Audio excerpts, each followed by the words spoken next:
그래서 이번 시간에는 상향절삭과 하향절삭 부분부터 좀 보도록 하겠습니다. 밀링 가공인데요. 밀링 가공.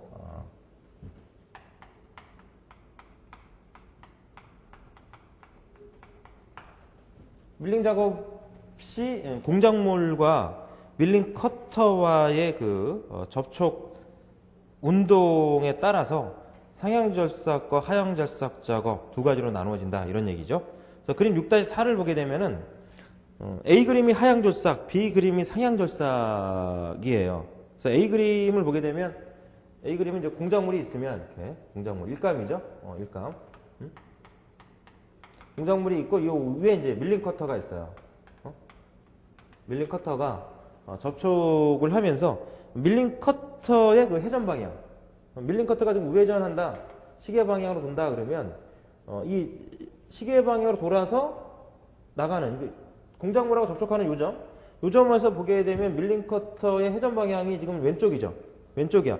그 방향으로 공작물이 이동하는 경우는 하향절삭이다 이거죠. 하향절삭. 이 하향절삭을 내력깎기라고도 표현합니다. 내력깎기다라고 표현하고요. 이렇게. 반대로 공작물과 밀링 커터가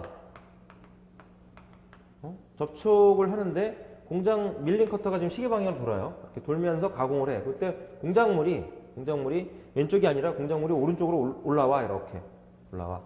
그러면 밀링 커터 회전 방향과 공작물의 이동 방향이 서로 반대죠. 이런 경우가 상향절삭이에요. 상향절삭. 상향절삭은 원력깎기라고 표현합니다.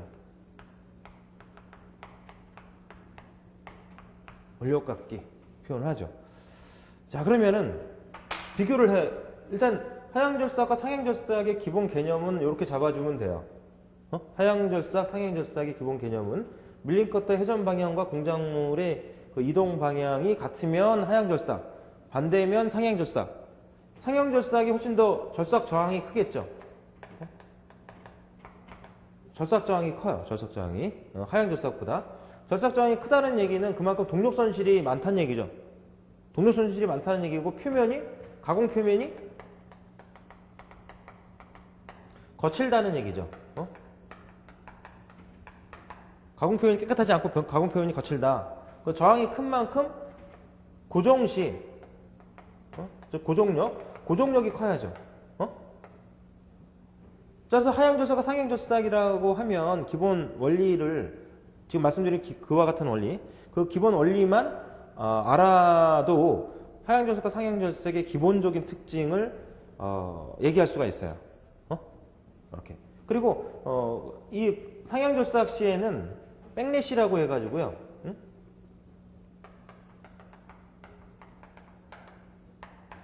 백래시라고 해가지고 이 백래시가 거의 발생하지 않습니다. 거의 발생하지 않아요. 백래시라고 하는 게 거의 발생하지 않아. 이렇게. 근데 이제 하향절삭 시에는 이 백래시라고 하는 것이 발생을 해서 가공의 정도에 영향을 줍니다. 그러니까 백래시라는 표현을 뒤틈이다, 라고 이제 표현하기도 하는데, 기본적으로 공작물을 이송할 때 이송장치는 어떤 구조겠어요? 이송장치는 나사 구조겠죠? 나사 구조겠죠, 그죠? 나사 구조.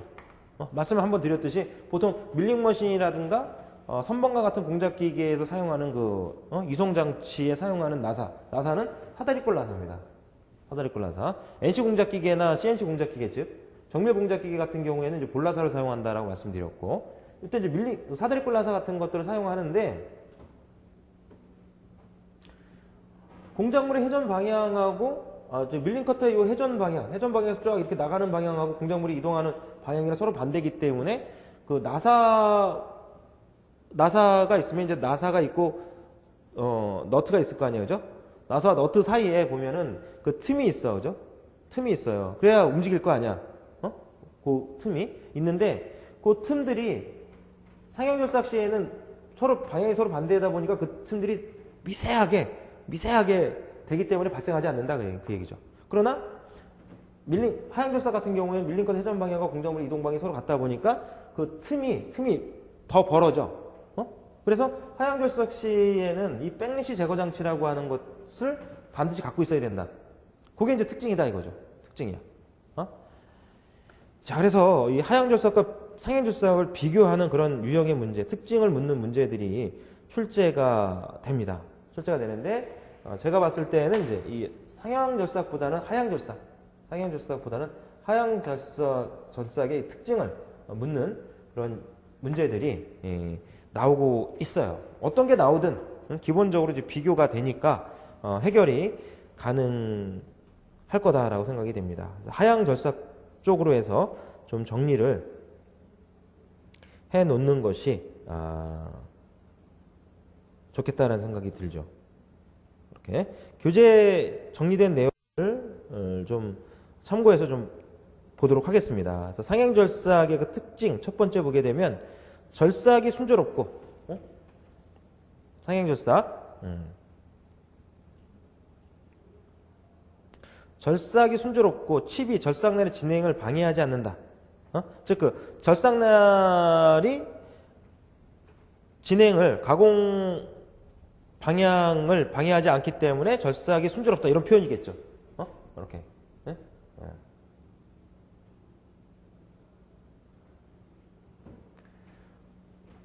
즉 상향절삭 시에 가공이 이루어지면 밀린 커터가 공작물이 밀착이 돼서 칩들이 발생할 거 아니야. 새 조각들이. 칩들이 발생하게 되면 칩들이 공작물 위에 떨어지겠죠. 공작물 위에 떨어지고 공작물은 이렇게 빠져나오니까 칩이 밀린 커터 안으로 이제 빨려 들어가면서 가공을 방해하진 않아요. 그런데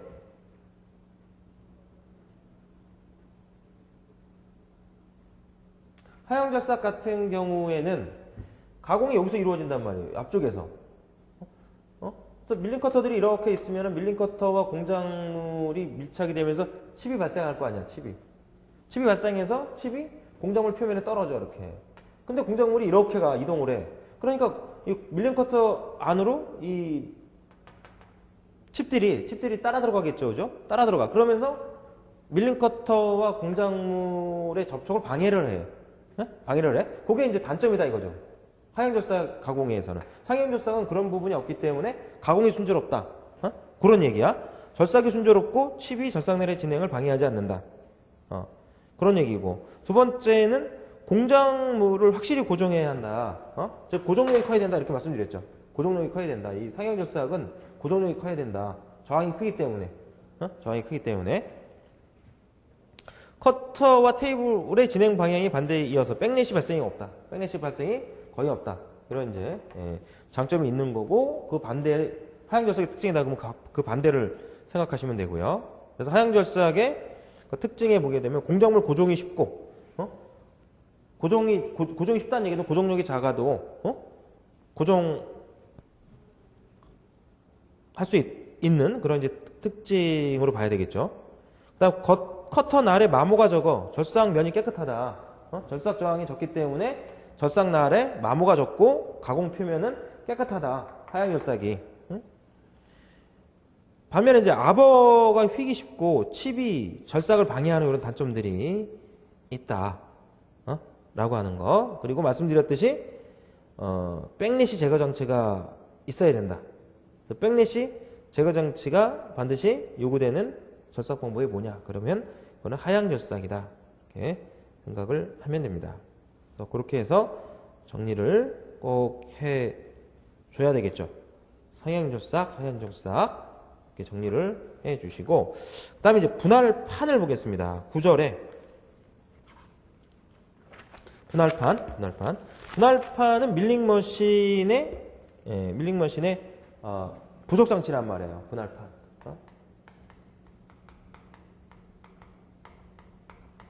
분할판은 이렇게 이제 원판, 플랜지와 같은 그 원판으로 되어 있어요. 원판으로. 그림 6-5 분할판 분할법 그림 6-5에서 분할법 해가지고 오른쪽에 보게 되면 크랭크 축, 뭐 분할판 있잖아요. 분할판. 분할판에 보면 이 분할판에 이렇게 구멍들이 뚫려 있어. 구멍들이 뚫려 있어요. 구멍들이 뚫려 있어. 구멍들이 뭐 19개, 18개, 이런 식으로, 20개, 19개, 18개 이런 식으로 원주 방향으로 구멍이 뚫려져 있죠. 이런 이제 분할판을 이용해서 분할 작업을 하는 거예요. 분할 작업. 분할 작업을 하는데 이 분할 작업을 하는 방법에는 세 가지가 있습니다. 직접 분할법, 단식 분할법, 차동 분할법 이렇게 세 가지가 있다.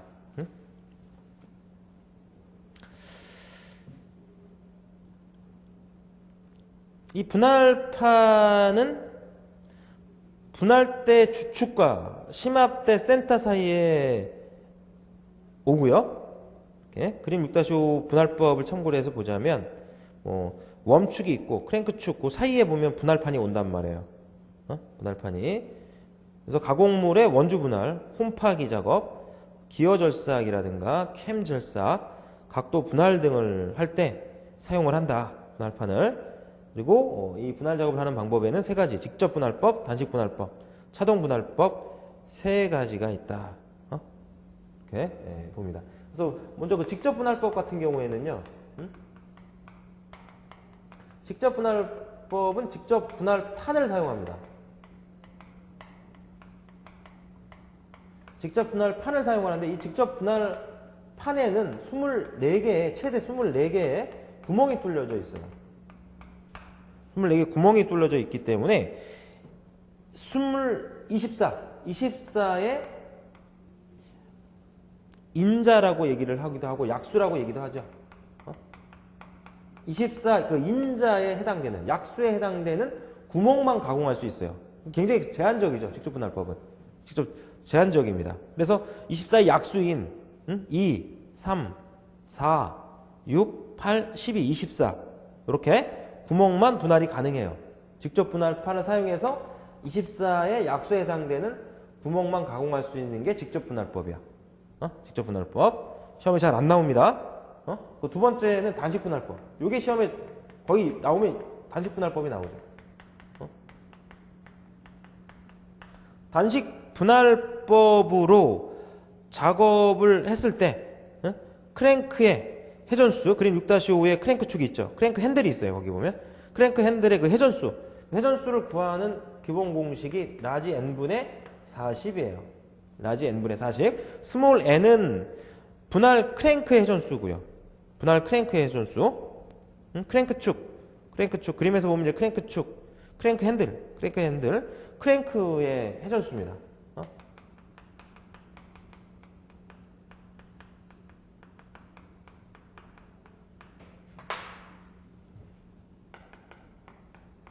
분할 크랭크의 회전수고 라지 n은 실제 분할수죠. 실제 일감의 등분 분할수.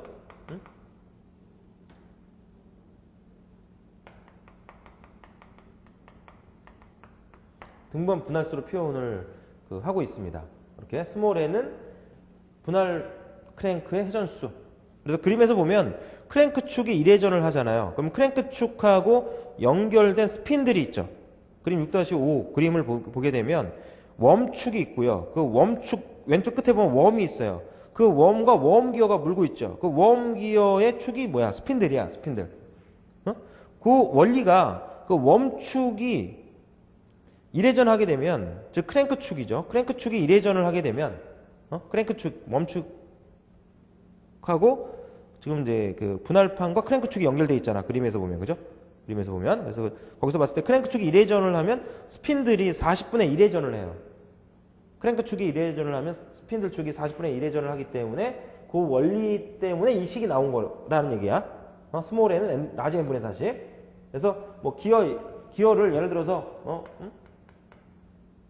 기어 이빨이 60개, 기어의 이수가 60개짜리다.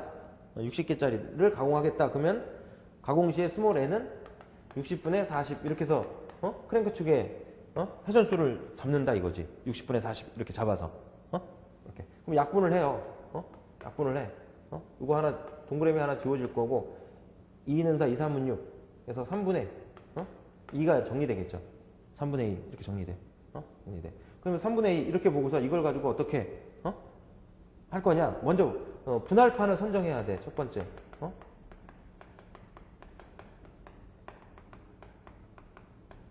분할판을 선정하고 두 번째는 요 분할 크랭크 회전수 n을 결정해야 돼. n을 결정해야 돼. 그럼 요거 가지고선 분할판을 선정을 하려면 어렵죠. 어려워. 분할판 구멍이 몇 개짜리 구멍이 이렇게 뚫려 있는 구멍이 몇 개짜리를 갖고 있는 분할판을 선정해야 되느냐를 결정해야 된다는 얘기야. 그래서 분모 분조의 배수를 취해. 배수를 취해서 곱하기 2를 하면 6분의 4죠. 6분의 4. 이렇게 3배하면 9분의 2, 3은 6이 될 거고 이렇게 4배하면 4, 3, 12 5배 하면 3, 5, 15 6배 하면 3, 6, 18 3, 6, 18 예를 들어서 6배를 했다. 그럼 3, 6, 18이야. 18분의 2, 4, 2, 6, 12 이렇게 18분의 12 이렇게 정리되죠. 18분의 12 이렇게. 그러면은 이 분할판 중에 보게 되면 뭐 브라운 샤프형 분할판이 있고 신시내티형 분할판이 있다. 분할판의 종류가 있어. 그 분할판의 종류에 보게 되면 구멍수가 뚫려져 있다는 것이죠. 요거는 우리 지금 그 교재에는 그 부분까지는 실어놓지 않았어요. 실어놓지 않았고 여러분들이 이제 가지고 있는 기계공작법이라고 하는 교재를 참고해야 될 필요가 있긴 있습니다. 그런데 뭐 없어도 문제를 여러분들이 푸는 데는 지장은 없다. 풀이하는 방법을 지금 말씀드리는 거야. 이렇게 정리해서 분자 분모 배수를 취해요. 배수를 취해서 보기 중에 뭐 1번 18, 2번 19, 3번 20, 4번 21 이런 식으로 보기에 있다. 어떤 분할판의 구멍수가 몇 개인 분할판을 사용해야 되느냐 이런 식으로 문제가 나온다는 얘기지. 그러면 배수를 취해서 분모의 배수를 취해서 나오는 값의 첫 번째 가장 먼저 나오는 값을 답으로 취해주면 돼. 답으로. 만약에 이제 그 다음에 7배 하면 3, 7이 21이죠? 21분의 27이 14니까 이렇게 21분의 14 이렇게 정리됐다. 그러면은 보기가 뭐 20, 21, 22, 23 이렇게 돼 있다. 그러면 21번 골라주면 된다는 얘기지. 이런 식으로 풀이를 답을 선택을 해준다라고 생각을 해줘도 무리가 없다. 사실은 이제 분할판을 봐야 돼. 신시내티형 분할판이나 브라운 샤프형 분할판을 놓고서 정확히 이제 골라내야지 되는 게 맞긴 맞아요. 그러나 브라운 샤프형의 분할판의 종류나 신시내티형 분할판의 종류를 주고 문제가 안 나온단 말이야. 문제 자체는 그렇게 안 나와. 단순히 뭐 이런 식으로만 나온단 말이죠. 이수가 60개인 기어를 가공하고자 한다. 뭐 기어 이수가 72개인 요게 자주 나오죠. 72개. 기출문제 풀다 보면 나올 겁니다. 72개 기어 이를 갖고 있는 기어를 가공하고자 한다. 그러면 밀링머신을 가공하려고 하는데 어떤 분할판을 사용해야 되느냐. 이런 유형의 문제들이 출제가 됩니다. 그러면 이런 식으로 이제 풀이를 해주면 되고요. 그래서 18분의 10이다.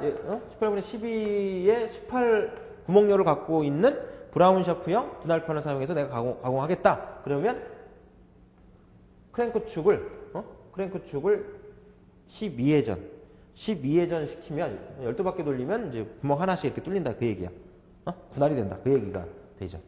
그렇게 해석을 하면은 됩니다. 그래서 이 공식을 알아둘 필요가 있고요. 이렇게. 네. 그다음에 이제 각도 분할이 시험에 나오는 경우가 있어요. 각도 분할로 해서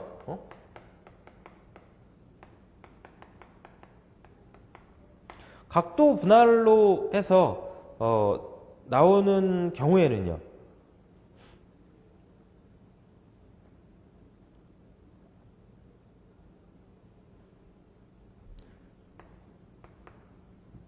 분할 크랭크 회전수를 라지 h분의 스몰 h로 해서 계산을 해줍니다. 라지 h분의 스몰 h. 예. 그래서 스몰 h는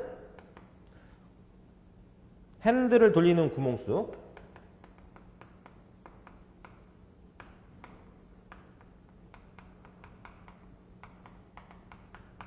핸들을 돌리는 구멍수. 라지 h는 원판의 구멍수입니다.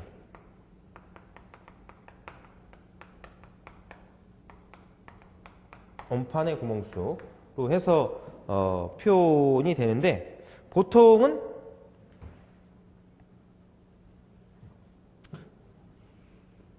자, 이렇게 구해도 되고요. 또는 9분의 세타도로 해서 구하기도 해요. 9분의 세타도. 이렇게 원판의 구멍수분의 핸들을 돌리는 구멍수, 그를 정리를 하면 9분의 세타도, 이렇게 9분의 세타도. 즉 뭐 예를 들어서 15도씩 각도 분할을 하겠다. 그럼 여기다 15를 집어넣으면 돼. 15를 집어넣으면 그 분할 크랭크 회전수가 딱 계산이 된다는 얘기지. 그러면은 역시 마찬가지로 이렇게 분모의 배수를 취해가면서 분할판을 선정을 하고 크랭크의 그 회전수를 판단을 하면 돼요. 이런 식으로. 그래서 어쩌다가 한 번은 각도 분할도 나오는 경우가 있어요. 나오는 경우가 있습니다. 그래서 참고해서 알아둬야 되겠고요. 그다음 세 번째로 이제 차동 분할법인데요. 차동 분할법.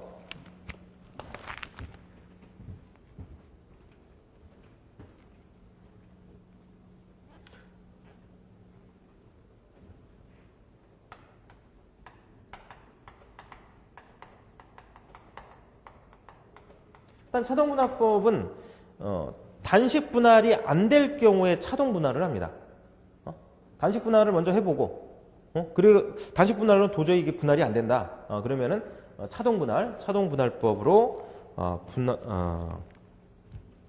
계산을 하는데,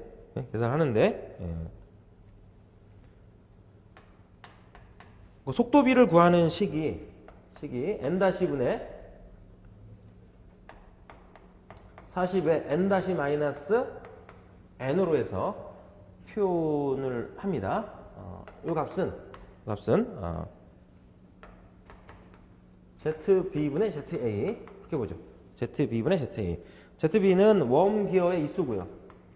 웜 기어의 입수고, ZA는 스핀들 기어에 있습니다. 이렇게. 이거 이제 단식 분할일 때는 이렇게 계산합니다. 그리고 복식 분할일 때는요. 복식 분할일 때는 ZB 곱하기 ZC분의 ZA 곱하기 ZB. 이렇게. 교재에는 이제 복식 분할일 때 그 표현식을 정리를 해놨는데 단식 분할일 때, 복식 분할일 때 이렇게 보면 됩니다. 선반에서도 보면은 나사 가공에서 속도비 한번 정리를 했죠. 그때 단식이냐 복식이냐에 따라서 기어의 그 입수비 표현하는 거를 한번 정리를 한 적이 있는데, 그거랑 비슷한 원리야. 비슷한 원리. 이렇게. 복식 분할이다라고 하면은 각각 스핀들에 해당되는 기어가 두 개가 있고, 그 다음에 이제 웜 기어에 해당되는 기어가 두 개 있다, 이런 얘기. 즉 무슨 얘기냐면 기어가 이렇게 축이 이렇게 세 개가 들어가면 기어가 이런 식으로 이제 돼 있다 이거지. 이런 식으로 이렇게 물고 있다는 거죠. 물고 있어갖고 이렇게 있으니까 이제 종동주동 이렇게 되는 거죠. 종동주동이니까 A 기어, 여기 B 기어, 여기 잘못됐네. 여기 D 기어, 이렇게 ZB 곱하기 ZC분의 ZA 곱하기 ZD가 맞아요. 이렇게. 그러면은 이렇게 봐야죠. B, C, 이렇게. DC, 이렇게. DC. 그래서 지금 B 기어하고 C 기어는 종동기어, A 기어하고 D기는 주동기어. 이렇게 해서 종동기어의 이수 곱분에 주동기어 이수곱으로 해서 복식일 때는 속도비를 지금 표현해 준 겁니다. 이렇게. 보통 단식일 때, 복식일 때 해서 요걸 잘 안 나오는데, 이 차동분할법 잘 안 나오는데, 나오는 경우를 보면 ZA, ZB의 또는 ZB 곱하기 ZC분의 ZA 곱하기 ZD, 이 각각 A, B, C, D, 복식일 때 A, B, C, D 기어의 이수 비로 맞는 거 골라라는 게 문제가 나와요. 그럼 요거 계산해가지고 요 비율대로 나오는 기어 이수들을 계산을 골라주면 되는 거죠. 객관식이니까. 이렇게. 그래서 N은 단식분할법.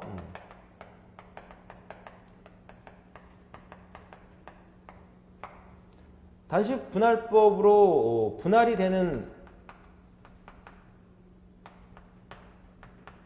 회전수야. N은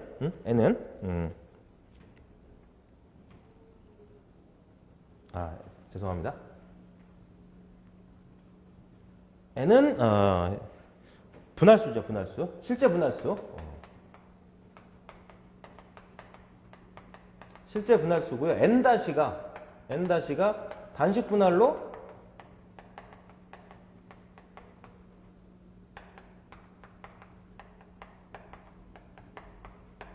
분할할 수 있는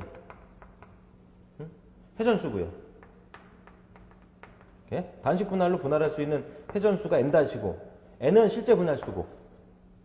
그래서 N-를 찾아야 돼. N-를. 이 N-를 찾는 게 단식 분할로 안 되니까 차동 분할을 한다고 그랬잖아요. 그죠? 그렇기 때문에 단식 분할이 가능한 회전수. 분할수죠, 분할수. 분할수를 찾아야, N-를 찾아야 돼. 그래서 N-를 찾을 때는 시행착오로 해서 찾을 수밖에 없죠. N-는 N보다 큰 값입니다. N-분의 40 곱하기 N-N이니까 예를 들어서 N이 233이다. N이 233이다. 그럼 233을 가지고 단식 분할이 안 돼. 단식 분할이 안 되니까 차동 분할을 해야지 되는 거거든요. 차동 분할을 할 때 이 기어를 이거를 찾아야 돼. 이거를 찾아야 이거를 맞는 거를 갖다가 끼워줘야 된단 말이야. 끼워주고 이 기어들끼리 서로 물고 돌아가도록 하면서 가공을 해야 원하는 분할을 할 수 있다. 그 얘기죠. 그래서 이걸 찾는 게 이제 문제가 나온다 이거죠. 이거를. 기어에는요, 이 기어가 12개가 있어요. 이 변환기어라고 얘기하는데 이거를